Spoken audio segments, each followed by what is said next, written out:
Good afternoon. We are live. It is 8 p.m. here in Warsaw, and I'm live with TDK. Your name is really long, so I'm just going to call you TDK. Welcome back. Yeah, it's good to be here again. Hello, everyone. And yeah, glad to be on the stream again with you guys here. No, you're very welcome. I did send an invitation a few hours ago to Thunderous One to join us if he was available. I'm not sure if you saw the message, but I just thought, if he were available, he could perhaps jump in as well. So it's got interesting takes. So welcome, everyone. Thanks for joining us again this evening. I am going to be talking about, or we will be discussing monotheism once more. I want to talk about the pagan influences on Islam as recorded by scholars more than a century ago, more than 150 years ago, as well as within the Islamic sources. And we want to re-examine more specifically the thesis that was put forward by Dr. Robert Morey. Now, in the previous talk, I did mention that Robert Morey didn't make up those ideas. He got them from other scholars, from serious, very serious scholars of the Ugaritic and Canaanite religion and culture, who said that, look, there's overlap here with Islam. This religion, Islam, seems to have a pagan origin. So we'll be looking at Robert Morey's thoughts and ideas taken from his speeches, taken from his book, and we'll be examining that, and I'll be adding my own thoughts and modern research to that. So yeah, TDK, your thoughts? So far that we've discussed about Allah being a moon deity, with all of the references that you've been researching and the scholars you reference, it's all pointing to Allah being a moon deity. And yeah, I would just like to cover a few points, and and then you can take it from there. So the last time we discussed in Surah 1, verse 2 with Alhamdulillah, and as Saint Murad, he would have pointed out that there's definitely the Arabic is not right there as well, and so when we look at it, it never said yeah. Do you want to add something?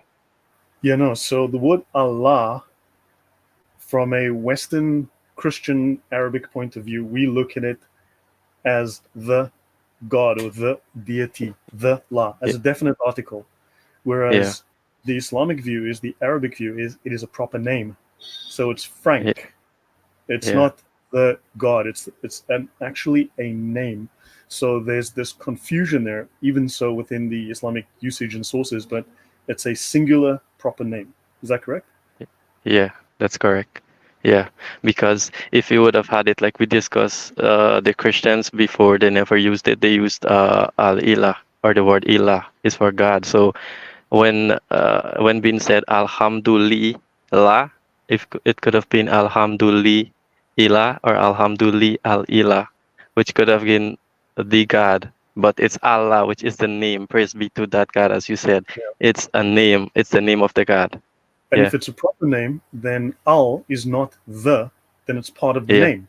Name is it's Allah. Part of the name. Which means that you can't suddenly drop half the name and it doesn't become praise be to the deity. It's, so that doesn't really make much sense. But in this case, if it's the deity, then the name of the deity is La. And if you look at Allat, her name is not Allah, her name is Lat, the Lat. Al-Manat. That's right. Manat, not Al.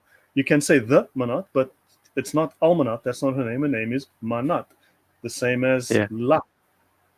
Yeah, that's right. That's the point. And the Quran is pointing to that. Praise be to Allah, not praise be to Allah.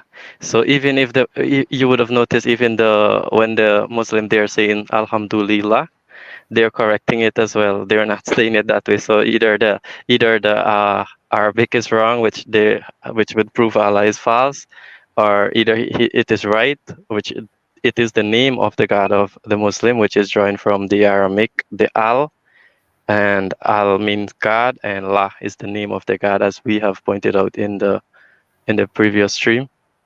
So yeah. So Mick, we're going to be looking at this al-illat thing. I've already covered this in my previous talk with TDK, we've already discussed Al-Ilah. That was strictly a Christian usage. Al-Ilah was the Christian usage, meaning the God, the deity Yahweh. Al-Ilah, Yahweh. Whereas in Islam, it's always been Allah as a proper name. So we're going to be looking at this, and there are scholars that do say that this whole contraction idea doesn't gel because the name is present in pagan times already. So yeah, so Jill Biden apparently dropped out of the presidential race, according to Sergeant Grinch. So okay, I'll have to check that afterwards. Okay, so guys, let's jump in. So we're going to look at Robert Morey's thesis, and he was well known back in the 80s. Well, we'll discuss him briefly, but he promoted the idea, and of course Muslims have taken to task this idea that, clearly Allah is not pagan, Allah is not a moon god. I did my monotheism series, which was about 6 to 8 hours long, 190 slides, and I had not heard of Robert Morey at the time. I learned about Robert Morey after I did my monotheism series. So now I've gone back and I've looked over Robert Morey's work, and I want to look at what he saw and what I've seen and try to find links between the two. Any final thoughts that you want to add before we continue, TDK? No, that's okay. You could continue. Yeah, Mr. Rock says, reading through some of the older Western scholars on Islam in your archive was such a breath of fresh air. Yes, there's scholarship on Islam in the West going back to the 1700s. And there was extensive scholarship by the Germans and by the British. They were doing huge work on Islam in the 18 and 1900s. All of this got forgotten after World War II. It just completely got dropped and forgotten. And I've been going through some of that. A moon dirty? Yeah, definitely a moon dirty. Yeah, I wouldn't call it a deity. Right. Exactly. Okay, yeah, so let's jump into this. Oh, by the way, guys, I am streaming on X and I'm streaming on Rumble right now. So I'm not sure how many people I have watching me on Rumble right now. But yeah, I'm streaming on X live and on Rumble live. So I've got 3 viewers on X. Okay, guys, so Robert Morey. He was born in 1946, died in 2019, Christian apologist and pastor known for his extensive writings criticizing Islam, Wicca, and non-evangelical Christian beliefs. Right? He founded the Faith Defenders Ministry, authored over 40 books, and held various academic and honorary degrees in theology and Islamic studies. Some of his books, Death and the Afterlife, The Islamic Invasion, Confronting the World's Fastest Growing Religion. Now, whether Islam is the world's fastest growing religion, I think there can be some dispute around that. But of course, Islam has branded itself as that. And I believe this Islamic invasion, that is the case. That is happening. He was definitely prophetic. Yes, TDK, you wanted to say? No, yeah, that's definitely right. Yeah, invasion is the right word. I love the title. Yeah, they definitely invade and come by the sword. Yeah. And what is interesting, Father Socrates says all religions are the same, which is which is fascinating. Let me actually just jump forward from that. So I'm just going to jump forward in my slides because Father Socrates is wrong. It takes a special kind of ignorance to say that kind of thing. But I'm going to jump forward just briefly. So in the 20th century, we had this revival of this 20th century relativism and what's called religious universalism. All religions worship the same God under different names like Krishna, Zeus, Isis, and Allah. And this suggests that God is indifferent to names. However, this contradicts biblical teachings. The Bible emphasizes very specific worship. The God Yahweh, as he is called, as he names himself in the Bible, as he identifies, says, "Thou shalt have no other gods before me." God is described as a jealous God in Scripture. The Old Testament prophets and the New Testament apostles assert the uniqueness of the names of God and of his appellation as Yahweh. Acts 4:12 highlights, there is only one name given under heaven whereby men and women can be saved. That name is not Muhammad. That name is not Krishna. That name is not Buddha. Any thoughts before I go on and just finish this slide and go backwards again? Yeah, I completely agree. And Jesus himself said it like I am the way, the truth, and the life. No man come to the Father except through me. So it's making a clear distinction that these other religions, they cannot lead you to God. There's, as the scripture in Acts 4:12 says, there's only one name given, and that name is Jesus Christ, no other name. So yeah. Right. Now, let me just remove the comment again. Not all names for God or the deity of a particular religion refers to the true God, right? You have Ka, Shiva, Brahman, Zeus, and many, many others. Muhammad, of course, asserts that Allah is the only true God, right? So let me go back to my first slide, and we'll talk about Allah, the God of Islam, and we'll talk about what Dr. Robert Morey has to talk about. Now, I do expect this particular talk will have more than one episode. I've got, I think, 16 slides here, so I don't want to overwhelm anyone, but we'll just do these slides, and it shouldn't take us, hopefully, a little bit more than an hour. So, one, Robert Morey talks about the early origins of Allah, right? And he says Allah from moon god to monotheistic deity.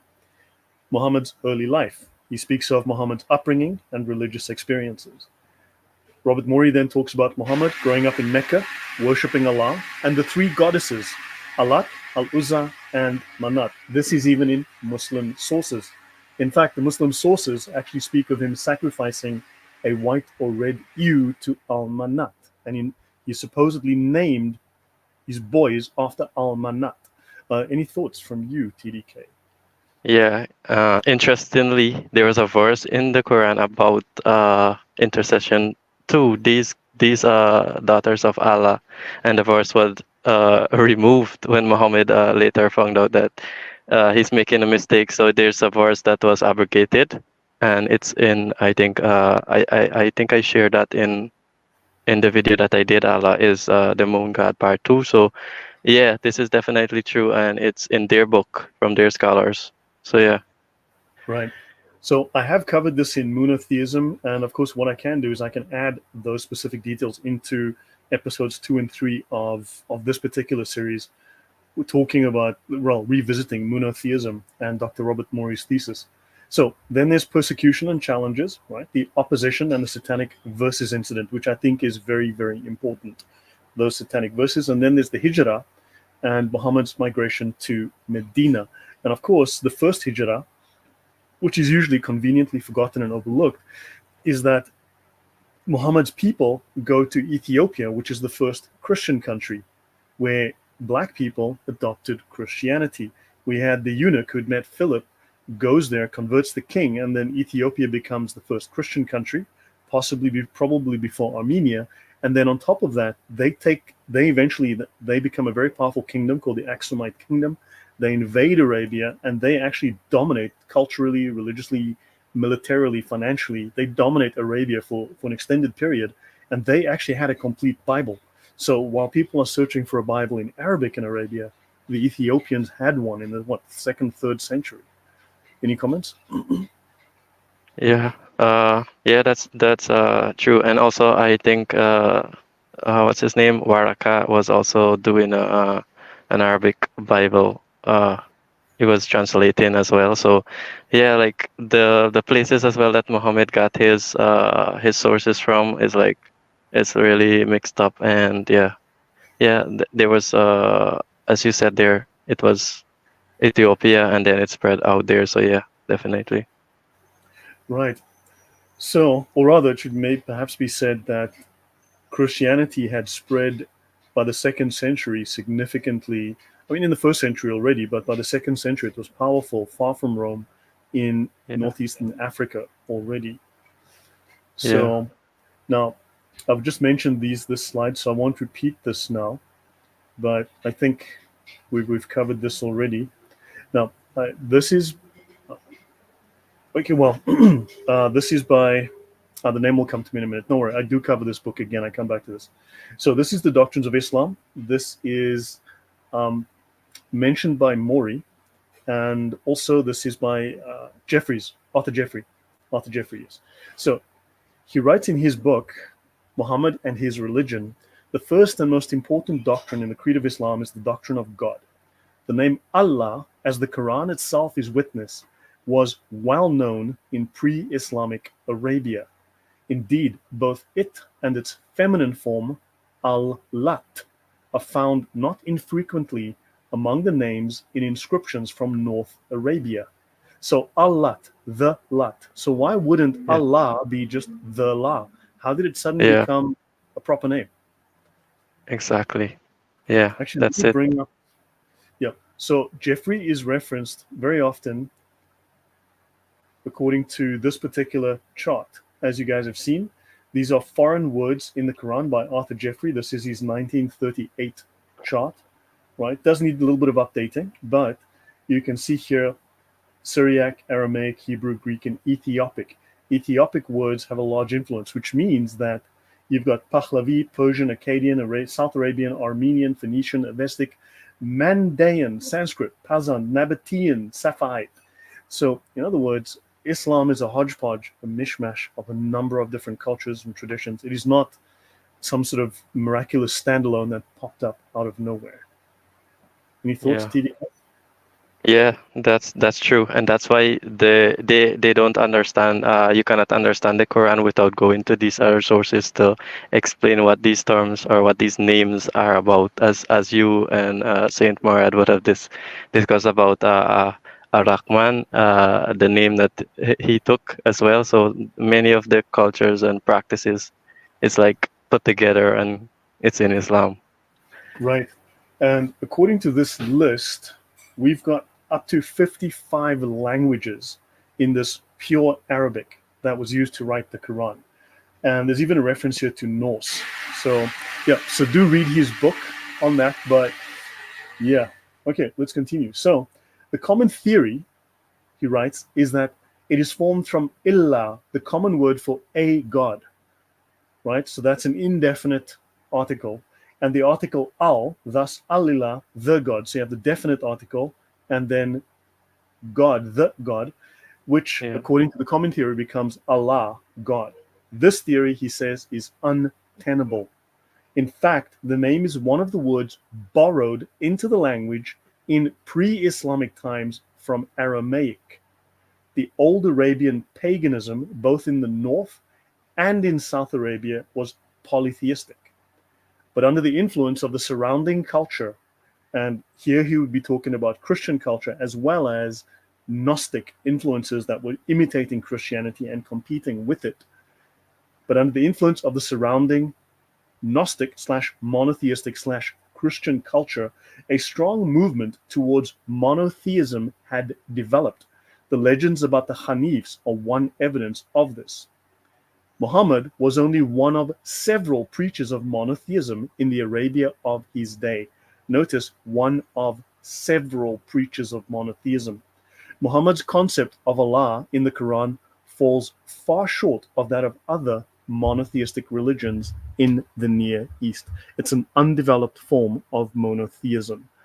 TDK, over to you. Yeah, and this is where like the previous stream that we did pointed out that yeah, Al Ilah, and it's not sure that it comes and become Allah. So yeah, it's uncertain, and from the Aramaic, as we have spoken about, Al means God or Allah, but it's not the same as Allah. Yeah. And yeah, with monotheism, yeah, it was not something new that came about with Muhammad being the only one. So yeah. TDK, you're afraid of Allah. Allah's an entropy, an absorber. And you guys, in other words, he's calling Allah the Borg. We are the Borg, and you will be assimilated. The meme has just come to life.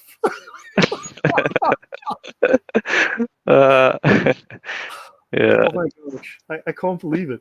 The meme has now just taken on a life of its own. We were right. Yeah. Oh man, you can't make this up. You cannot make this up.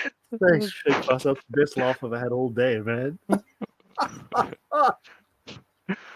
Uh, Oh boy, sorry. yeah, Islam is just a comedy. You just have free comedy from Islam. Yeah. Allah is the Borg and you will be assimilated. Okay, thank you very much. Okay, so I think this is very significant. So in other words, there were other flavors of monotheism in Arabia of the day. Now, I've got a lot of notes on Arabia, which goes against the grain, but it's very heavily researched from the 60s, from the 30s, 40s, 50s, and 60s, that obviously harkens back to research prior to that in the 1800s and early 1900s that's been forgotten, that I actually still need to present on this channel, that talks about Christianity in Arabia pre-Islam and at the time of Islam. There's a lot, and lots of scholars will claim there was no Christianity in the region, but this does not seem to be the case. And I think many scholars have put out poor information, and many scholars are anti-Christian. I think that much is an honest statement. And there is information that will change this particular perception, and I don't think we should believe everything we are told. All right, let me see what they took an old term that is not Arabic, and when you find it in other languages, say it proves that only Allah was worshipped. Yeah, definitely clown world. Let's continue. We're not afraid of rocks. Thank you very much, Jamison. Yes, we are not afraid of rocks. Okay, so let's continue here. So it is asserted that Allah is the same God revealed in the Bible. This is false. We did a previous episode. I've done a couple of shows on that recently. They're clearly not the same deity. Scholarship shows the name of Allah predated the Quran. TDK, just jump in and interrupt me at any time if you want to. Yeah. Right? Yeah. You can continue. It's okay. This is true. Andrew, I agree with you. Folks, I did invite Andrew Martin on to do a chat with me to talk about his work and his website and his articles. So Andrew, if you ever feel up to it, do let me know. I'll be happy to bring you on. So Mo was known for overhearing Christians, and I think Waraka was a Gnostic himself, not a Christian. Yeah, or at very least one of these heretical sort of groups. Yeah, definitely, very probably Gnostic, because Gnosticism was a massive enemy, even in Arabia at that time. Now, I have shown, and I don't want to litigate and go over every single source I've already showed previously, but in the Islamic sources, Allah is pre-Arabian. I'll show a little bit of that, but I don't want to go into every source and derail this discussion because I'm trying to focus on Robert Morey's ideas. But my previous talks will and have covered this in much more detail. Allah was associated with a specific Arabian deity worshipped by the Quraysh tribe. Dr. Arthur Jeffrey noted that the name Allah was well known in pre-Islamic Arabia in the book Muhammad and His Religion. We just quoted from that earlier. Allah's feminine form, Allat, appeared in pre-Islamic inscriptions. Morey mentions Professor Gibb highlighted that the Quran did not explain Allah's name, assuming that listeners knew it. This is not something that is unknown. Many scholars have since stated the Quran doesn't explain a lot because it assumes that the hearers, the listeners, know what they're talking about. Any comments from you, TDK? Yeah, that's true. And when you ask those who says that Allah is just a word, I mean God, then when you ask what's Allah name, they don't know the name. But for Muslims, the name is Allah, as stated. Yeah. If Allah means the La, then what is Allah's name? If His name means the God, then Exactly. He has no name. He has no name. They don't know. So His name is either Allah or Allah means the God. In which case, there has to be a different word for deity, a different word for God, right? In Arabic, which is the case. Yeah, that's right. Ilah. Now, the common understanding is the word Allah is a compound Arabic term formed from al, the definite article, meaning the, and illah, meaning God. Now, it's assumed that al-illah is the Arabization of the Greek ho theos, right? Ho theos. Etymologically, Allah is purely Arabic, not derived from Hebrew, Aramaic, Greek, or Egyptian. Now, we're going to have a look at this, and I'll throw in some additional evidence which we may want to consider. And the last one, the name Allah, is absent in the Hebrew Old Testament and Greek New Testament. Notice the name Allah, not the word Allah. And there's reason I raise this specifically because there's going to be a little bit of a dispute coming up shortly. Any comments, TDK? No, you can continue. Oh. Yeah, so that's fair enough. Here's someone you can do it too. Says Waraka bin Naufal bin Asad bin Abdul Uzza. Exactly. Thank you. Waraka was a Mm. pagan. Abdul Uzza, according to his full name. So clearly, even if he converted to some form of Gnosticism or some kind of unorthodox Christian belief, right? Some heterodox Christianity. Clearly, the pagan influence is visible in terms of the names of people in that milieu. Yeah. Right? So the doctrines of Islam, right? The name Allah was well known in pre-Islamic Arabia, and he says this theory of al-ilah is untenable, right? It's borrowed from the Aramaic, so he speaks of that. Now, this is from my monotheism slides, and also from the slides that I did where Allah is not Yahweh. The name Allah, as the Quran is witness, was well known in pre-Islamic Arabia. So the word Allah is thought to be derived from the Aramaic word for God, which is Allah or Ellaha, right? The pre-Islamic usage, the name was used in pre-Islamic Arabia as evidenced by its presence in inscriptions from North Arabia. That would also put it around Petra, right? Potentially. There's the feminine form. Jeffrey notes that the feminine form, Allat, was also found in these inscriptions, indicating a polytheistic context. And in fact, we know that Allah had 3 daughters. We also know that the god Baal, who was also worshipped by Muhammad's tribe at that time at the Kaaba, also had, according to some versions of the Baal myth, had 3 female daughters, right? 3 daughters. So you've got Allah was Hubal, Hubal is Baal, Baal had 3 daughters, Allah had 3 daughters. Do you think that's a coincidence, TDK? No, that's not a coincidence. Definitely not. Yeah.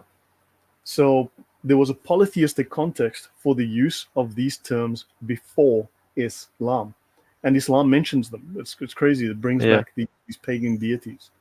So borrowing from Aramaic, the incorporation of Allah into Arabic is part of a broader pattern of linguistic borrowing from Aramaic that occurred in pre-Islamic times. So God is the generic term, Elaha, Allah, God. So is that the name? That's not the name of God. That's just the No. term God in Aramaic, right? Yeah, that's a term used for God. Yeah. Andrew Mott says Mo also shows in his Quran that the daughters are like daughters, angels, servants of Allah, which is in accord with polytheism.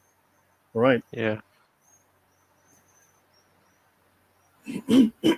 So also continuity and transformation. So while the name Allah existed before Islam, the Islamic tradition redefined and elevated its meaning, making it the name of the one true God in at least Islamic monotheistic worship, or at least in Muhammad's monotheistic worship.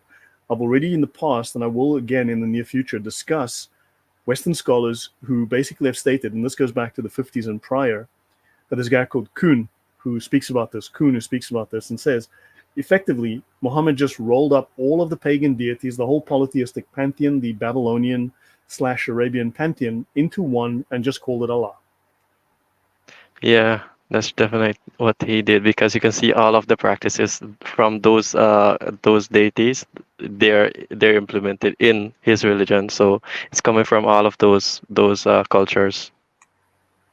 Yeah, no, fair enough. Andrew Martin has it on his website, guys, just showing you the link to the article. Did Lloyd say monotheism? Yes, I said monotheism because Islam is monotheism. Here's the point. Now, I didn't know about Robert Morey when I did my monotheism series. I'd watched something, I think, by Christian Prince, like a short video, like 10, 15 minutes or something. And I was like, okay, that's interesting. Let me dig. And I dug. And then eventually I ended up writing like 195 slides.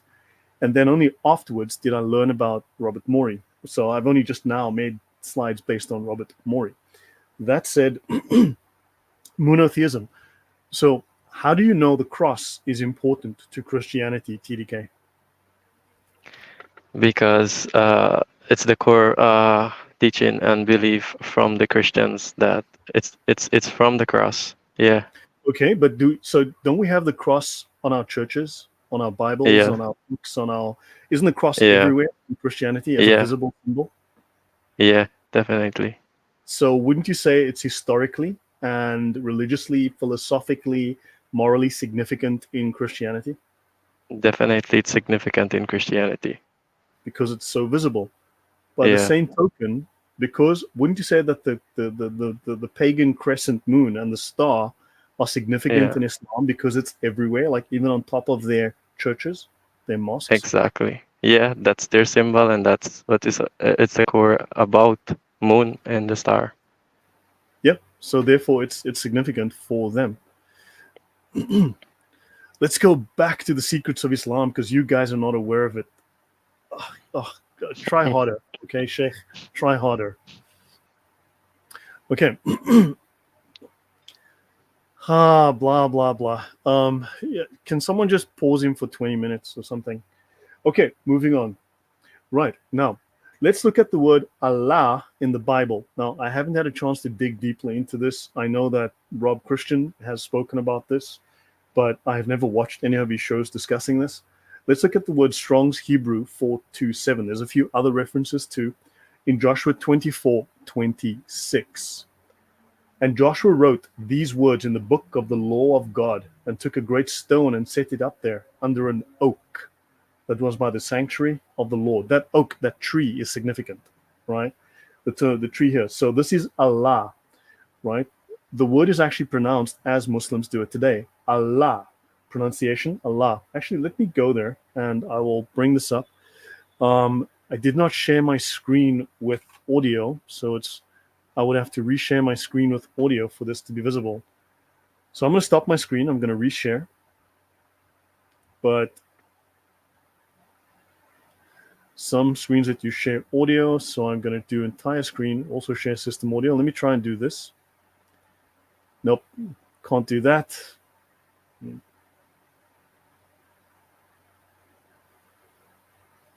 No, I cannot share the audio. I have a problem here, so let me go back to share screen.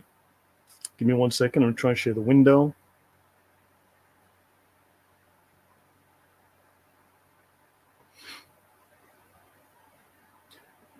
Tell me if you hear the audio.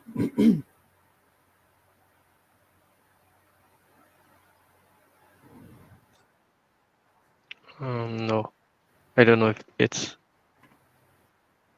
Okay, so fine, yeah. So unfortunately, Yeah, there's some issue with my Windows, and I cannot share audio successfully. So yeah, I'll have to do it without that.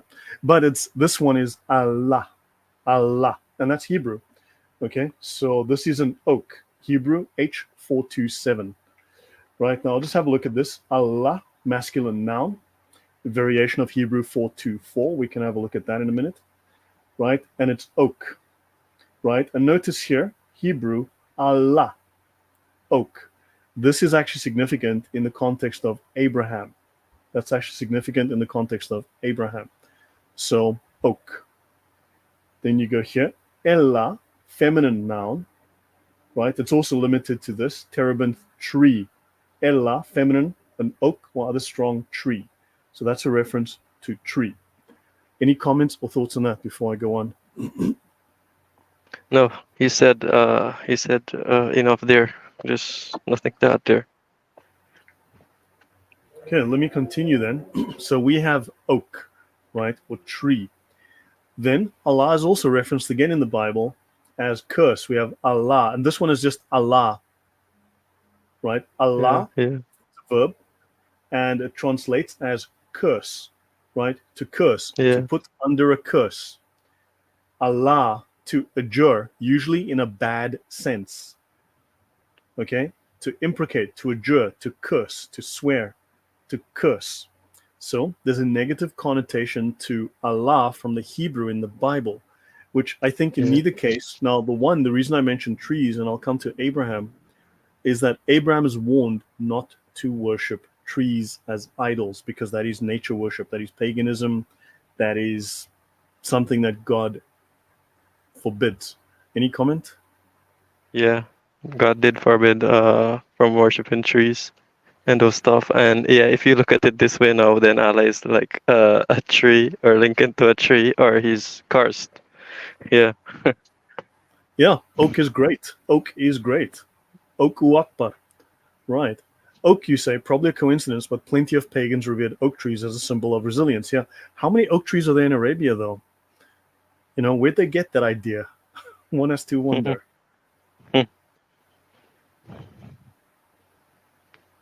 Yeah.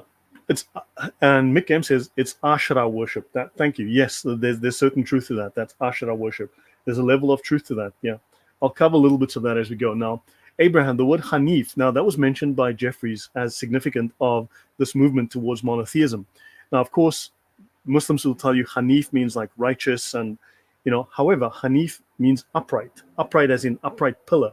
I've covered this in monotheism, my original monotheism series. And Yahweh hates the pillars. He hates the worship of the pillars and of the trees. In Genesis, Abraham and his descendants worship in a manner that includes mention of trees and pillars. Abraham was a Sabaean prior to Yahwism, prior to worshiping and following Yahweh. Right? This is in the book Israelite Religions, an Archaeological and Biblical Survey by Richard Hess. In Deuteroscopy 16, 21 to 22, it's written, "You shall not plant for yourself any tree as a wooden idol or wooden image." Image here in the context of idol. "Near the altar which you build for yourself to the Lord your God. And you shall not set up a sacred pillar," that's the Hanif, "which the Lord your God hates." And Allah references himself as Hanif, and therefore would be a pillar, an idol, right, within the Quran. So I've discussed that in monotheism. I'm not going to go into any depth here. But the issue is Abraham must not worship tree idols. So that's paganism. Any comment? Yeah, it's paganism, and the thing is that most of them will say it's that Allah is forbidding them from worshiping a tree or a moon or all these kinds of things. But yeah, as we have spoken about, like it's in disguise. Like he came with monotheism, but yeah, it's actually monotheism with all these practices inside the teaching. So one can simply say I'm monotheism, but the practice is not monotheism. It's monotheism. It's worshiping the moon god or moon practices, as we can all see. Yeah. Yeah, we mentioned there were scholars that said it's the first pagan monotheism. It's the first monotheistic paganism. Yeah. Yeah. Yeah. So it's a monotheism of a type, but it's a pagan monotheism. It's the first where paganism became monotheistic rather than polytheistic. And you can see here there are pillars inside, and I've discussed this in my monotheism series, the pillars inside the Kaaba. So yeah, those are the pillars. Just bear that in mind. Thanks, Andrew. Yeah, so now let's continue. So I've only got about 16 slides for this, guys, so this won't be longer than 1 hour, I think. But I have a cold, not well, so I don't want to go too long. Now, in Genesis and Exodus by John Rogerson and these other two guys, if patriarchal religion corresponds to some kind of historical reality, then presumably this is either some form of a genuinely ancient pre-Yahwistic religion, so a religion before Yahweh, or something that was an unorthodox strand within Yahwistic religion. In other words, they're speaking here in context of this kind of pagan religion that Abraham was following prior to following Yahweh. So they're saying either it's an ancient pre-Yahwistic religion, some sort of pagan movement, or it was an unorthodox heretical strand within Judaism. However, they state the difficulty with the latter suggestion is precisely the complete lack of that holiness and exclusiveness, which is one of the most fundamental characteristics of Yahwism. Yahwism was a separation from paganism. So Christianity was a separation from paganism.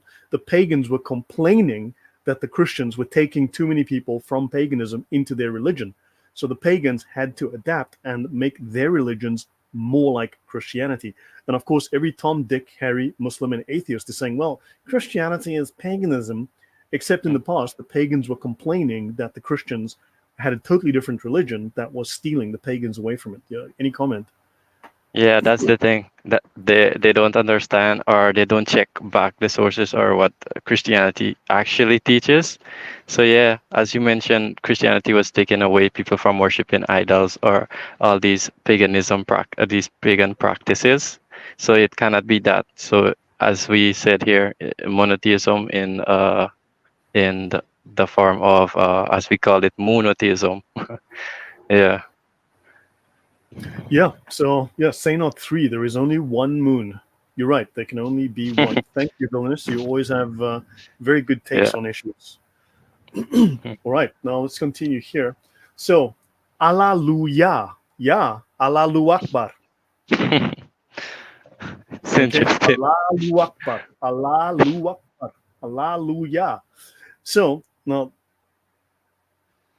we know that Muslims claim that Allah is found in the Bible. They claim that Muhammad is found in the Bible, right? And they cite often, and I've heard this myself. We've all seen it on YouTube. We've seen it in the comment section. Allahu Ya. Allahu Ya.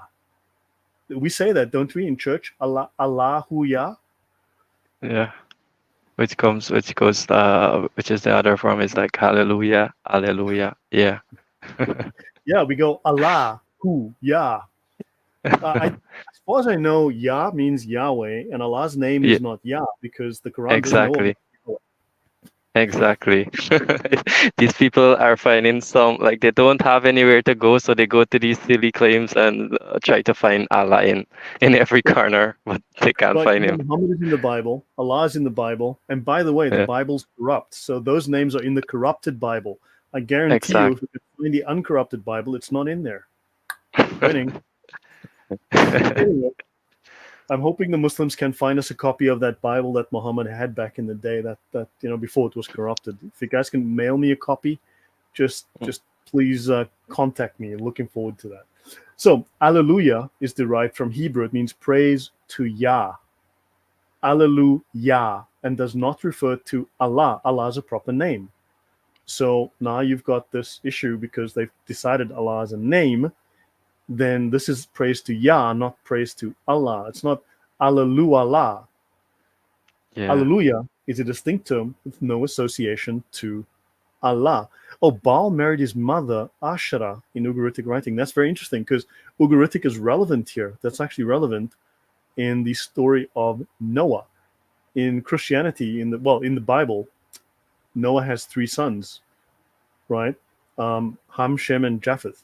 In Islam, Noah has four sons. And those four sons, the fourth one is called Yam. Yam happens to be the god of the flood. Yam happens to be the chief rival of the main deity, Baal. Baal, in that particular mythology, has three daughters. So, and he fights against Yam every year, who's the god of the flood. So Yam dies. Yam, the fourth son, doesn't accept God, Allah, and dies in the flood. The waters kill him. So they've made up a fourth son named after a pagan deity. Any comments or thoughts, TDK? Yeah, that's interesting. I remember you mentioned this in the other stream. And yeah, like what are the odds like of all of these mentioning the same thing, like the three daughters and linking back to Baal and the practices, like it's all pointing that Allah is definitely in connection to the moon god, the moon deity. Yeah. Yeah, we're going to talk about Allah in the Arabic Bible as well. I'm going to mention one or two scholarly quotes on that. So, Jamson, we will come to that as well. That's a question we need to tackle as I go through the series over the next couple of weeks. I'm hoping to find more sources, especially earlier sources, 18th, 19th century as well, that have covered and discussed this. A lot of research today is actually just going back over old ground that scholars covered in the past. All right, so reputable sources like various international encyclopedias. Now, remember, in the 80s and 90s, it was hard for Robert Morey to find sources. It's much easier for us today, but he was referencing encyclopedias like the International Bible Standard Encyclopedia, right? Muslims claim Jesus used the name Allah from the cross. He said, Allah, Allah, Allah sabachthani, right? When he was dying on the cross, right? He said, Eli, yeah. Yeah, they claim that he was actually saying not Eli, Eli. He was saying Allah, Allah. I've heard this too, and it's Yeah, it's not the word that is coming from is El. So El like Elohim, not Allah. It's not in connection. Yeah, and the Greek New Testament quotes Aramaic, not Arabic. So this is before Standard Arabic was even formed as a language, and it's certainly long before Arabic was formed as a written language. And of course, in this incident, they're drawing on Psalm 22. Psalm 22 also apparently references a prophecy from the book of Daniel. So this is a reference apparently from Psalm 22 to the book of Daniel, to something that, so Jesus is fulfilling an older prophecy as far as I know. I actually finished my presentation, and then I forgot to save it, and I closed the file, and I then had to, in the last hour, recreate the whole thing from scratch. So I don't have the Daniel reference here. So because I preferred the new one I redid. But so the phrase translates to my God, Eli, not Allah, Allah. And if he was calling a name, the name Allah was not in the Bible. Jesus would have been saying Yahweh, Yahweh, or Yah, Yah, not Allah, because Allah is not mentioned as a name in the Bible. Would that be correct, TDK? Yes, that would be correct. As you see, it says my God, which is, it's coming from El, which is God, not Allah. Yeah. Okay, so Eli is not related to Allah and represents a significant linguistic difference. So the phrase translates to my God, why hast thou forsaken me? Oops. So El in Eli comes from the Hebrew word for God. Allah is the Arabic name. So the God versus name. We know that Yahweh is the name of the biblical God, of the Jewish and Christian God. So despite both referring to a monotheistic deity, these terms have distinct linguistic and cultural origins, with El being Semitic and Allah being Arabic. So there are some distinctions that are important. Yeah, that's right.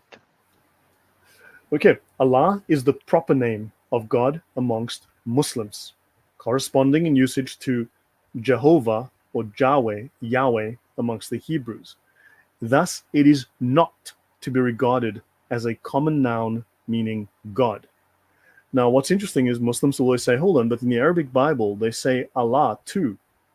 However, within the Arabic Bible, for Arabic-speaking Christians, it just means the God, and they know that the name of this God is Yahweh.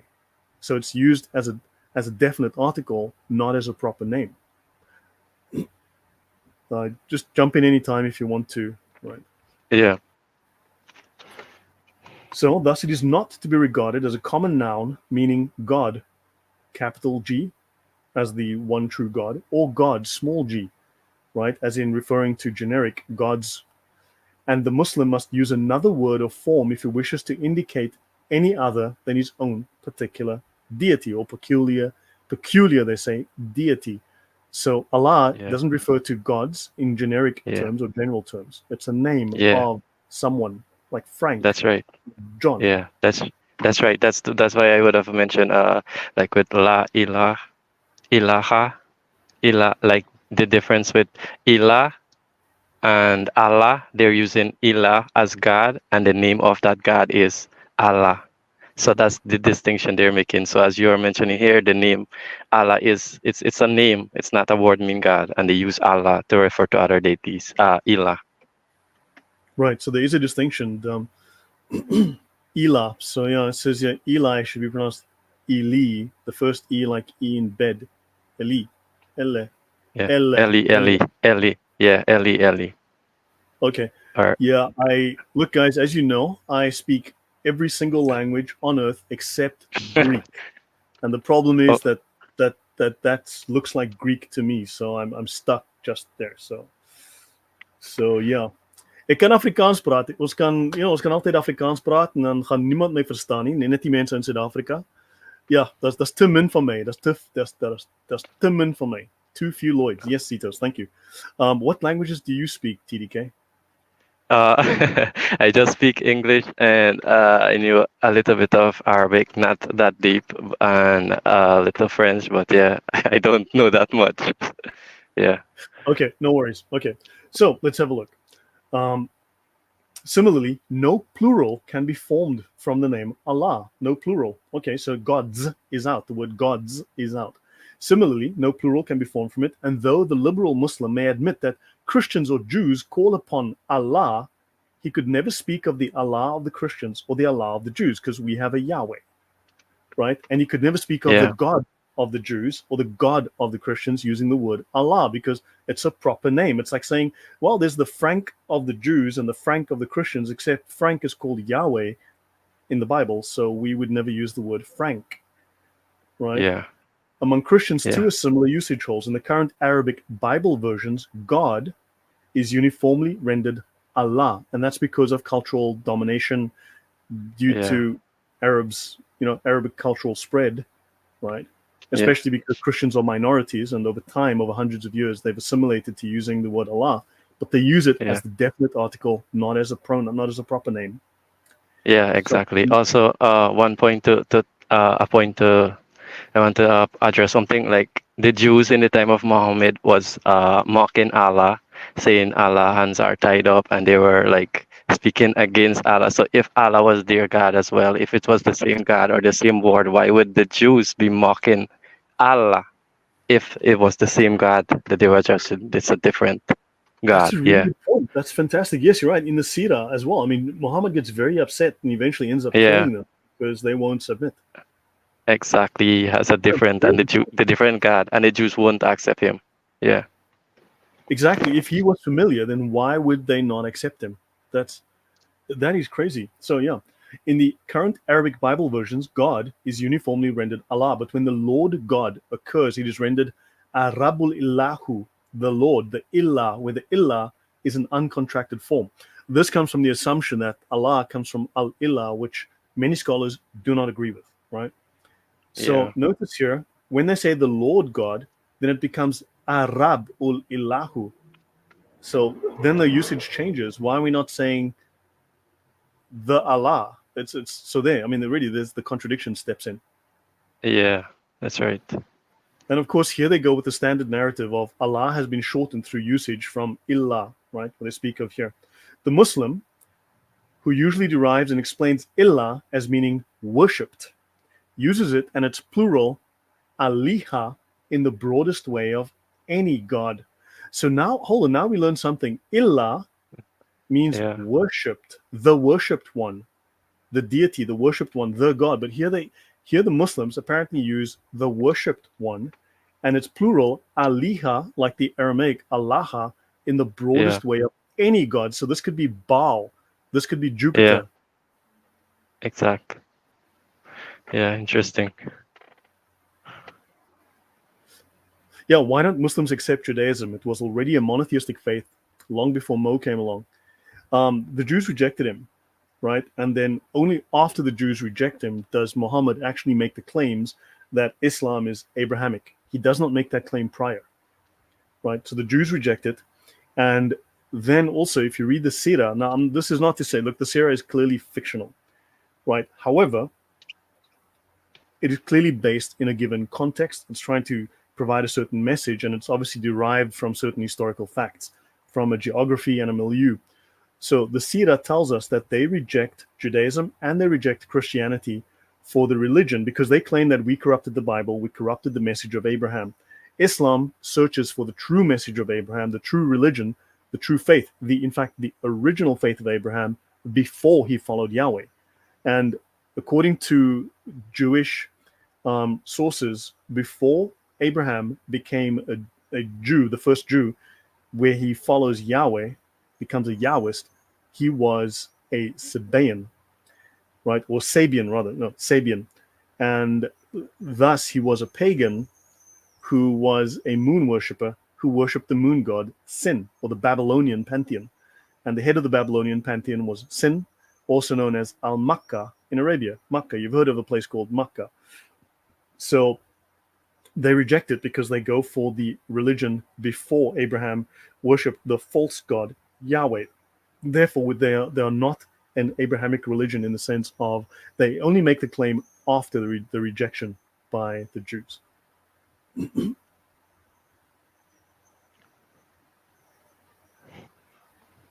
Yeah. Okay, so yeah, let's continue. Let's see.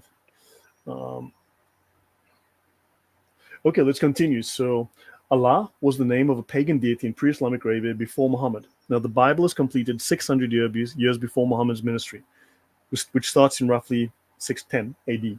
Biblical authors particularly those of the Old Testament, could not have used Allah in its post-Muhammad context.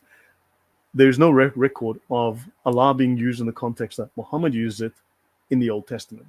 So he clearly deviates from the standard biblical narrative. Authors would never confuse Jehovah or Yahweh with Allah, nor would they confuse Allah with Baal or Zeus or Jupiter or Asherah or anything like that.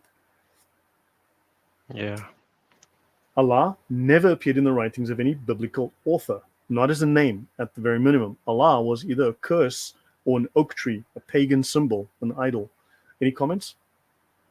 Yeah, that's right. Like there's no mention of Allah and there's a distinction. Like if it was the same, like I mentioned, then they would have obviously followed him. But it's a different God he brought. Yeah, and also the Jews did speak Arabic. I mean, those were Arabized Jews.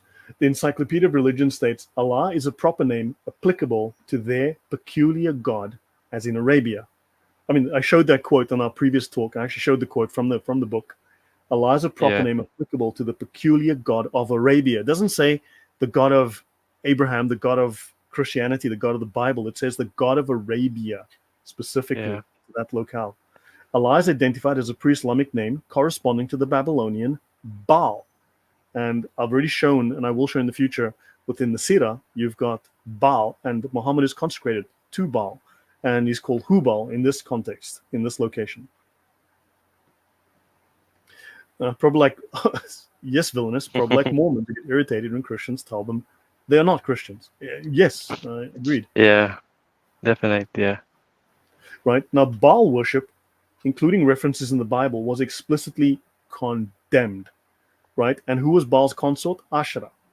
And that was condemned. In fact, the Jews were instructed to burn and destroy those particular idols and those particular temples to Baal and Asherah. Now, Muhammad was raised in an astral religion, see my monotheism series, right? Practiced by the Quraysh tribe, worshipping Allah as the moon god, symbolized by the crescent moon. It's right on top of their mosque, right? I think it's pretty obvious. Islam retains the crescent moon as its symbol today. Allah was associated with the sun goddess, together producing 3 daughters. Now, of course, everyone goes, well, in Greece and in Rome, actually the sun is the male and the moon is the female. So therefore you can't be right. Except in Babylon and Arabia, because Arabia was duplicating the Babylonian pantheon, the moon was the male and the sun was the female. It was inverted. Yeah. Any comment or thoughts?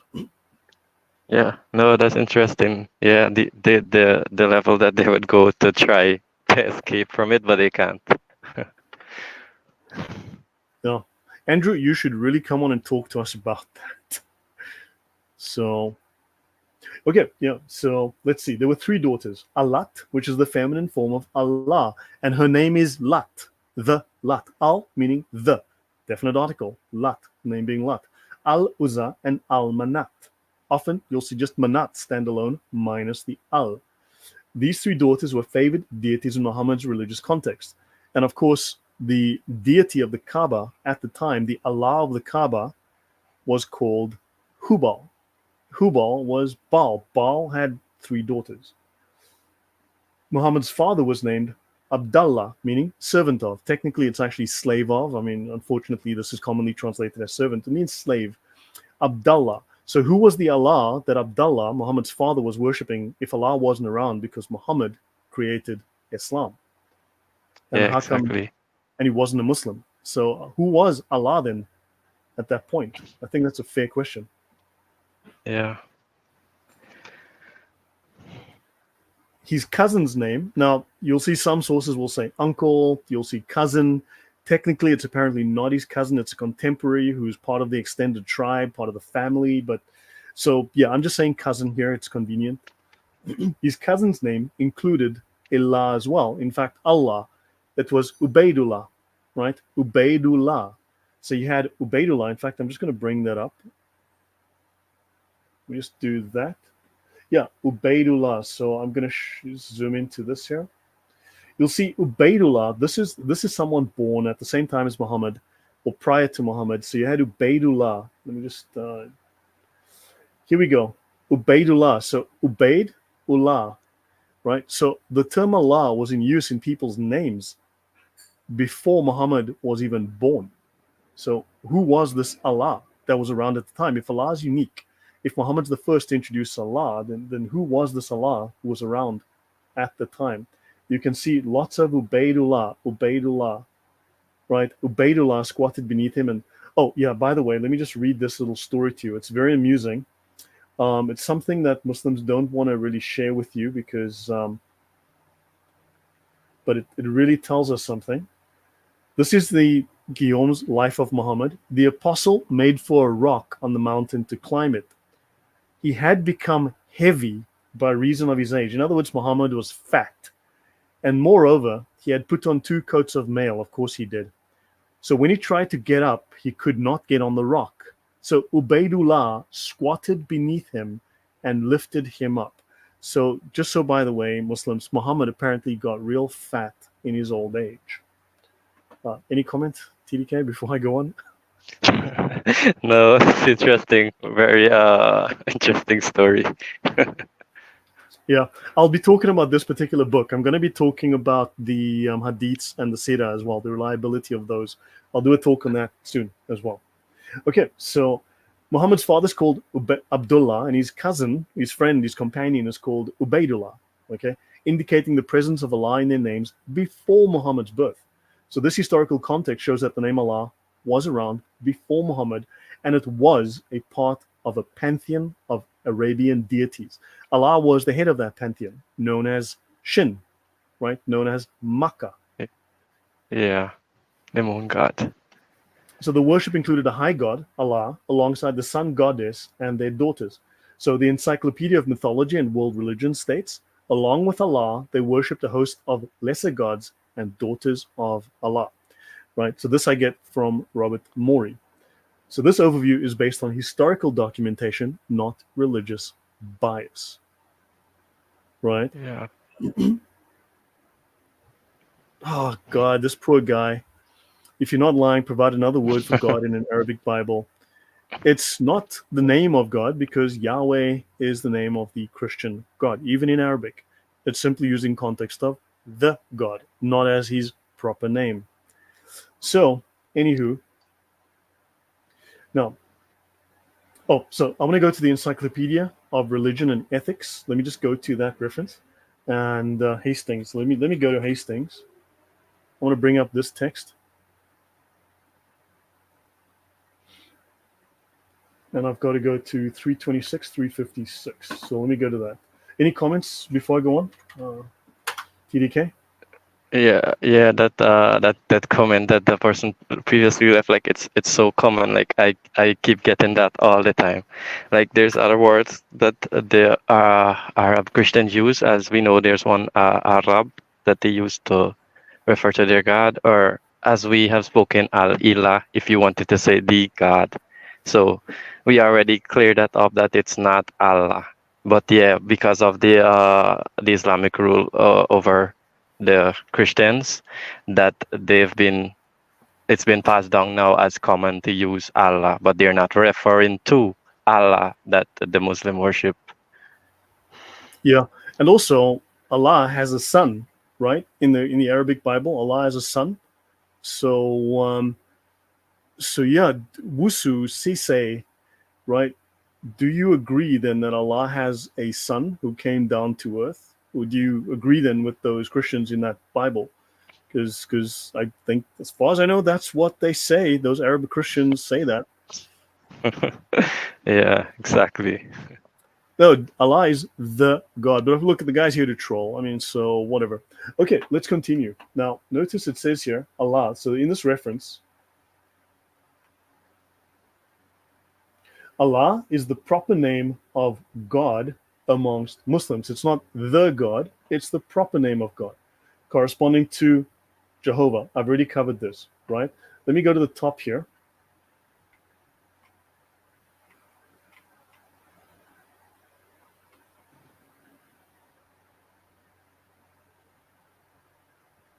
Oops. Have I gone too far? Yeah. So it says here, there exists no God except the one whom we already called Allah. That's fine, but we know that Allah existed before Muhammad was even born, right? Allah is a proper name applicable only to their peculiar God, right? Now, there's the possibility. Now, the idea of al-illah becoming Allah is mentioned in a couple of Islamic sources only. And this idea of al-illah being contracted to Allah is only a theory. It's not by no means proven. It's just a very tentative theory, even in Islam. At-Tabari writes, and he's, as they say, the greatest commentator on the Quran of the old school, right? And he has very little on the word, and he discusses the possibility of the contraction of al-illah to Allah, right? And then you have Ar-Razi, who asks whether God can have a proper name. He says, does he even have a name? Do we even know it? Does he have? Maybe he's got no name. Maybe it's the God with no name. The first position, he says, the earlier philosophers denied. So the early Muslims said that no, God has no name, right? And if the thing named could not be known because Allah is unknowable, there was no use for the name, and therefore it's just a nameless deity. Your thoughts? Yeah, either they have to come to this. Either way they go, like it's just a dead end for them. So all of the evidence are going against them. Yeah, I mean, it's like whether they go left or whether they go right, it's a dead end either way. It's just becomes problematic for them. Okay, so I've Yeah. only got a couple more slides to go. I've got about 3 more slides, and we should be done for tonight. So Muhammad's use of the name came from pagan religions, right? I've already shown this from the Sirah, and this is supposed to be the history of Muhammad, that, you know, the most authentic history of Muhammad that Muslims have. And of course, that history is complete trash anyway, but it's what they have. And even it doesn't stand in their corner in their defense. Right, let's continue. Yeah, and also T. Saunders writes a very good point here. It's wrong to compare Allah with the Hebrew or Greek for God. So you have El in Hebrew, you've got Al-Ilah in the Arabic, and you've got Ho Theos. Al-Ilah is the Arabization of the Greek Ho Theos, right? Because Allah is an Arabic term, and it's a proper name, whereas these are not proper names. These are the definite article, the God, and that God has a name, Yahweh. So thank you. So, some historical context. Allah before Islam. Now, these again are the references of Morey. I haven't checked every single one of these particular references, so I may have made some errors or something, or I might have transcribed it incorrectly, so just beware. Thank you, T. Saunders. Thank you. So, notice here, the Jews say, thank you very much, Andrew Martin, Quran 5:64, and the Jews say, the hand of Allah is chained. Is the hand of God changed, TDK? Exactly. This is it. This is the point that I was referring to. The Jews wouldn't say that if they believe in that Allah. So no, it's not. Yeah, so the Jews are clearly not talking about the same deity. Yeah, Allah's an idol. And yeah, so Encyclopedia of Islam, Khutzma, Allah is found in Arabic inscriptions prior to Islam, right? And this would be from a pagan context. Encyclopedia Britannica, the Arabs before the time of Muhammad accepted and worshipped a supreme god called Allah. That's fascinating. He was the head of the pantheon of deities, of the Babylonian pantheon, because the Arabs borrowed the Babylonian pantheon. In fact, one scholar actually writes that they may have originated that pantheon, and it went from Yemen, east and north, to Babylon, and then came back with Nabonidus. So yeah, so you ponder that. Encyclopedia of Islam. Allah was known to the pre-Islamic Arabs as one of the Meccan deities, one of the Meccan deities. Encyclopedia of Islam, Lewis. Allah appears in pre-Islamic poetry. Al-Illah was contracted to Allah. We know that this theory is considered by these scholars untenable. But Allah appears in pre-Islamic poetry. We will mention this particular point about the poetry again, right? There's a lot to be said there. Encyclopedia of World Mythology and Legend, the name Allah goes back before Muhammad. Encyclopedia of Religion and Ethics. The origin of Allah's name goes back to pre-Muslim times. It is not a common name for God. Henry Smith, Harvard University. Allah was already known by name to the Arabs. We know this even from the Muslim sources. So, Dr. Kenneth Craig. Now, Holiness, yeah. Now, Wusu Sisei says Jews believe Christianity is false, and that's fine. You, of course, get Messianic Jews who do not. But of course, there's certainly theological reasons for that within Judaism. However, Muslims also believe in the Sharia that Christianity is false, and they believe they have to murder the Christians and murder the Jews who won't convert. I'd say that's a slight difference. And for those who are going to come and lie to me about the Talmud, I've spent months reading the Talmud. Please don't lie to me, because I'm willing to bet I know it a little bit better than you do. I've got many, many hours on the Talmud, so don't come and try and compare that. So the Sharia is completely different. So yeah, the difference is that Muslims are trying to impose themselves politically, and of course militarily through violence, through jihad. Dr. Kenneth Craig, the name Allah is evident in archaeological and literary remains of pre-Islamic Arabia. So it goes back, even if paganism was not present at the time of Muhammad's birth, and according to Muslim sources, paganism was the case, it actually goes back in the archaeological record well prior to Muhammad as well. Any comments before I go to the last two slides? Yeah, that's true. Like again, it's all implying that Allah is a name, which the Muslim believe in, but those that are trying to like disprove it and say it's not, they are the one coming with these arguments that it's not, but the evidence proves otherwise. So yeah, it's against them. Yeah, hold on. This guy is definitely semi-retarded. Let me hold on a second here. Let me just go to my channel. Give me one moment, because this guy clearly, who is the God of the Christians? I think we've already discussed that. And I think we know that Yahweh is the God of the Christians. It is not Allah. That is something that is rejected. Now, do me a favor. I'm gonna put you in timeout. I'm gonna be nice to you for 30 minutes. I'm gonna put you in timeout because I have a limit to the amount of stupid that I will engage with. All right, let's continue. Okay, Allah is not biblical and Allah is not Christian, at least not as a proper name. Allah, within the biblical Hebrew context, is either a tree as an idol, a pagan idol, or a curse. So something negative. Yeah, and if Muslims say they worship God as Christians, the same God, then you worship Jehovah, Yahweh, and Jesus. And then, of course, you accept that Allah had a son. Yeah, which Allah says he doesn't have a son. Yeah, so I don't know. So William Montgomery Watt highlights the belief in Allah as a high God in Mecca as crucial for understanding Muhammad and Islam's origin. Right? Muhammad, he's written multiple books. He's written two called Muhammad at Mecca and Muhammad at Medina. So this belief represents a unique form of paganism that needs distinct consideration because it's a monotheistic paganism. Caesar Farah states, there's no reason to accept the idea that Allah passed to the Muslims from the Christians and the Jews. Fair enough. I think we've already decided that this is the case. Yeah. Yeah, so hold on, Mark Ivy. Yeah, if Allah is the God of the Christians, then why can they not refer to him as Father? Fair point. Thank you very much, Mark. That's a very good point.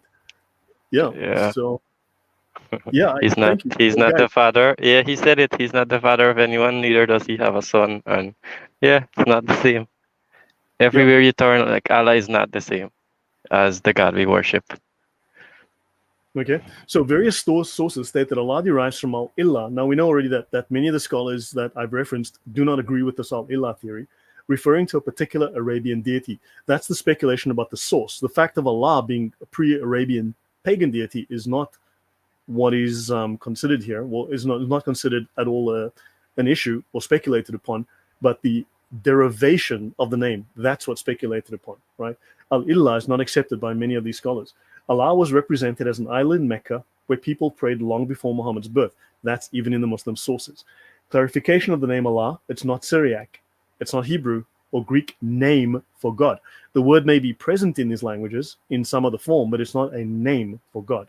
It's a distinctively Arabic term related to the pre-Islamic religious context. So pre-Islamic Arabian religions featured astral beliefs. The Sabian religion, dominant at Muhammad's birth, worshipped the sun goddess and the moon god. Scholars, including Alfred Kellam, indicate that the moon god was called Allah. Right? I've covered this extensively in my monotheism series. Just do note, as I said, I forgot to save my slides. Anyway, so an hour before, I'd been working for several hours on a couple of days on this. I forgot to save my slides. I somehow lost my PowerPoint. I had to start fresh like an hour and a half before I went live. And so I may have made a couple of mistakes in my new transcription. Right, so the name here, Alfred Keller, may be wrong. Significance. Understanding these connections helps us clarify the historical context of Allah in pre-Islamic Arabia. So, couple of slides. The Sabians, or the Sabaeans, now a slightly different group, a Muslim perspective. Muslim writer Muhammad Shukri al-Alusi, who died in 1854, compared the religious practices of the Sabaeans to Islam in his Bulugh al-Arab fi Ahwal al-Arab. Arabs, during the pre-Islamic period, used to practice things that were included in the Islamic Sharia. They, for example, did not marry both a mother and her daughter. They considered marrying two sisters simultaneously to be a heinous crime. They censured anyone who married his stepmother. They made the major Hajj and the minor Umrah pilgrimage to the Kaaba. This is the same as the Sabaeans. These were moon worshippers. Don't forget, these are moon worshippers who had exactly the same practices as modern Islam. They made the major Hajj, minor Umrah pilgrimage to the Kaaba. They performed the circumambulation around the Kaaba tawaf. They ran 7 times between Safa and Marwa. They threw rocks and they washed themselves after sexual intercourse. They gargled, sniffed water up into their noses, clipped their fingernails, removed all pubic hair, and performed ritual circumcision. They cut off the right hand of a thief and stoned adulterers.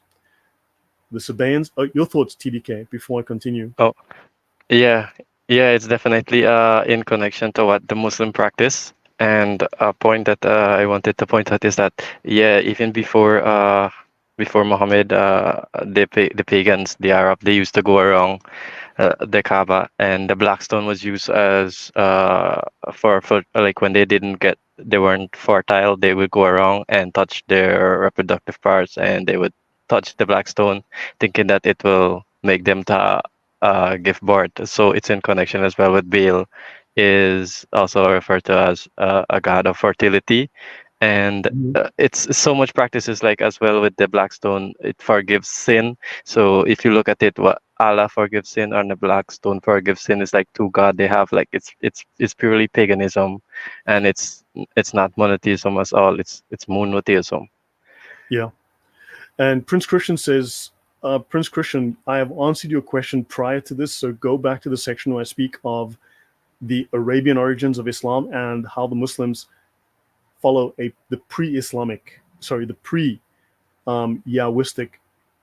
religion of Abraham. So look at that section. Go to the previous show that I did with TDK as well. I answer that for you there.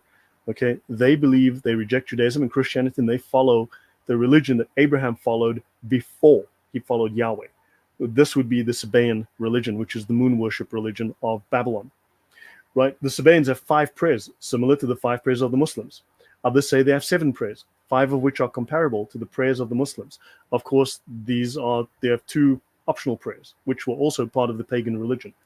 With regard to time, that is morning, noon, afternoon, evening, and night. The 6th is at midnight and the 7th at forenoon. It is their practice to pray over the dead without kneeling down or bending the knee. They also fast for 1 lunar month of 30 days. They start their fast at the last watch of the night and continue till the setting of the sun. Some of their sects fast during the month of Ramadan. They face the Kaaba when they pray. They venerate Mecca and believe. So hold on, Mecca existed before Muhammad? Interesting. And believed in making the pilgrimage to it. And dead bodies, blood, and the flesh of pigs was unlawful because it's haram in Islam. They also forbid marriage for the same reason as do Muslims. So these pagans, these moon worshippers, these worshippers of the moon god Sin al-Makkah, Hubal, had exactly the same practices as Islam. Isn't that just a strange coincidence? Yeah, it's a strange coincidence. It's like you would think that Muhammad is just copying. Like when you do your homework, he just copy without knowing what he's copying and put it into his religion and say, oh yeah, this is monotheism. Yeah, I mean, amazing coincidences. Yeah, that's what Islam is. It's a series of amazing coincidences. So to wind down the last couple of slides, in Bulugh al-Arab fi Ahwal al-Arab, we read the 4 sacred months, Rajab, Dul Qada, Dul Hijjah, and Muharram, had been considered sacred during the pre-Islamic period, the Jahiliyyah. Now, do understand that the Jahiliyyah is not over. It's commonly propagandized as the period of the Jahiliyyah, the primitive period, before the coming of Muhammad. No, you are still in the Jahiliyyah. It is the condition of ignorance. Correctly, it is the condition of ignorance. If you're not a Muslim, you're in the Jahiliyyah, and they've got to fix that. Right? Raids, taking revenge, war, fighting and disputes were forbidden during the month of Ramadan. If a man were to meet his enemy who killed his father or brother during these months, he would not quarrel with him. During the sacred months, the people were under restriction not to fight or make raids, and had to remove their spearheads as a sign they would avoid fighting at all costs. Obviously, Islam borrowed the hallowing of these months from pre-Islamic Arabs and introduced nothing new into the world. That's Abdallah Abdul Fadi is the Quran Infallible, page 127. Now, Muhammad was a Sabi, so we've just mentioned the Sabaeans. It was said about the Sabians of Iran that they used to make a yearly pilgrim to the pyramids of Egypt, because ultimately it comes from the religion of the Egyptians, the sacred religion, whatever, of the Egyptians, the mystery religion. Maimonides, that's the Jewish sage, says that the Sabians are remnants of the ancient Egyptian priests who practiced hieroglyphic magic, a system of language encoding that can engineer consciousness. Right? And this is where we have the term harf come in, right? Commonly, letter of the alphabet, word, a Quranic reading or dialect. So harf, huruf. The proper technical definition of harf or huruf, right, is onomatomancy, a magical practice based on the occult properties of the letters of the alphabet and of the divine and angelic names which they form. That's in the Encyclopedia of Islam. Any comments, TDK? No, this is I'm learning some stuff here, equipping myself with all these references and evidence. This is akhruf, the huruf, akhruf, you see, akhruf. That's the akhruf. The akhruf actually is a form of magic. Okay. So document says, why does the Arabic Bible use the same name? They don't use the same name. It's Yahweh.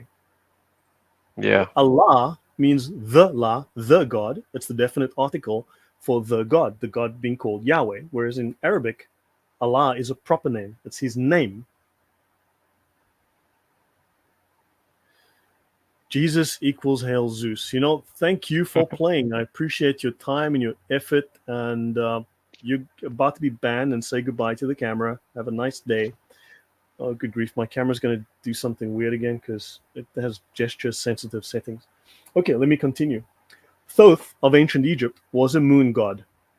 They also had other deities who also served as moon gods. Thoth is Hermes Trismegistus, who is the father of Hermeticism, from which we get Gnosticism.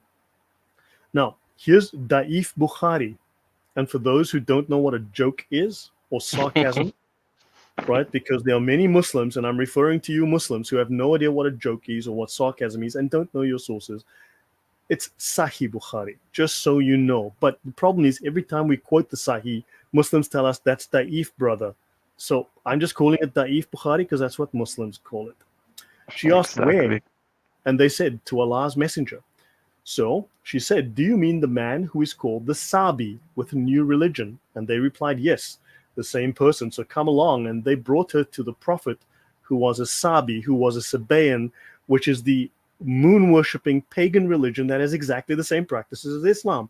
Do you think that's a coincidence, TDK? No, it's not. This is like clear cut, like showing where he's getting his religion from. Yeah. Yeah, isn't that odd that Sahih Bukhari, Da'if Bukhari, calls that Muhammad a Sabi, a Sabian, a moon-worshipping pagan? Isn't that just very strange? Bukhari is I can see why you put Da'if Bukhari. So, yes, Islam is a cheap mishmash of pagan religions and Judeo-Christian beliefs. Exactly. It's, in fact, Gnostic beliefs, not even necessarily Christian. It's Gnostic. Yeah, so that's right. This is from the Encyclopedia of the Quran, right? Which is like 5,000 pages long. The Quran provides the Sabaeans with a religious status comparable to that of the Jews and the Christians. Of course, these are moon-worshipping pagans, but somehow the Quran thinks that's Christian. That's insane. It's insanity. Yeah. And yeah, so I think that's it. Sorry, that's where we end. Okay, yeah. So that's also a good point because you would see that Muhammad does not understand the Trinity. Neither he does he has history, right? He's getting these teachings from Gnostics, and Yep. yeah, like Jesus did not die on the cross, and all these beliefs, like historically, that's inaccurate. Like everything, it's just pointing that he's copying, and as the sources show, like it's clear cut that he's copying and taking his god as from the moon god. Yeah, Allah. Yeah, yeah. And also, what's interesting is they say that Allah is like nothing else. Okay, Allah is unique. Now, what do we know? Allah is one hand, one shin, a vagina that clings to his leg. Um, Allah has two right hands, which could be Yeah, seen as two right hands. I've got two very important, like if you think of God the Father has two right hands. A right hand man is my best man, my most yeah, important, my critical feature or faculty. The Holy Spirit and the Son, right? My two right yeah, hands. You can actually see it in that sense. But also, yeah, they say Allah is like nothing you've ever seen, except Allah is like clearly a twisted, sort of crippled midget. Okay, yeah, deformed midget. Whereas if you think about, they complain about the Trinity, but the Trinity is like nothing else. Whereas in Islam, Allah is monotheistic, and we know exactly what monotheism is. Here's a cup; it's one thing. It's monotheistic. It's mono. It's one thing. Allah is yeah, mono. Allah is mono. He's just a block of wood. yeah. Whereas It's like God those. is a Yeah, Trinity, which is beyond anything that God, the exact. Trinity, conforms to the Quranic description of Allah. Sorry, yeah. Yeah, yeah, exactly. Like you could say for the same thing, people worship Satan and they're monotheists. They're monotheists. So what does that mean? Like that's not something new. Is the God? Is he really God? If he is one God, and from everything, every evidence proves that he's not God. No way. He's an idol, and as we see, he's deformed, having two right hand. He's twisted. Like it's so messed up. Yeah, completely. So yeah, so I guess we can end here. It's been like an hour and a half. So those are the slides that Yeah. I wanted to cover. So guys, for the audience, I hope that's been interesting. I'm streaming on Rumble, I'm streaming on X, and I am streaming on YouTube, of course. And I'll try and do this.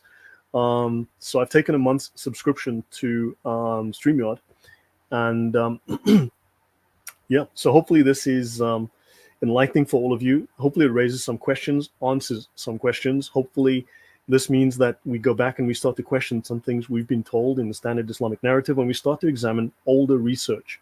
And yeah, I'm going to be going through this.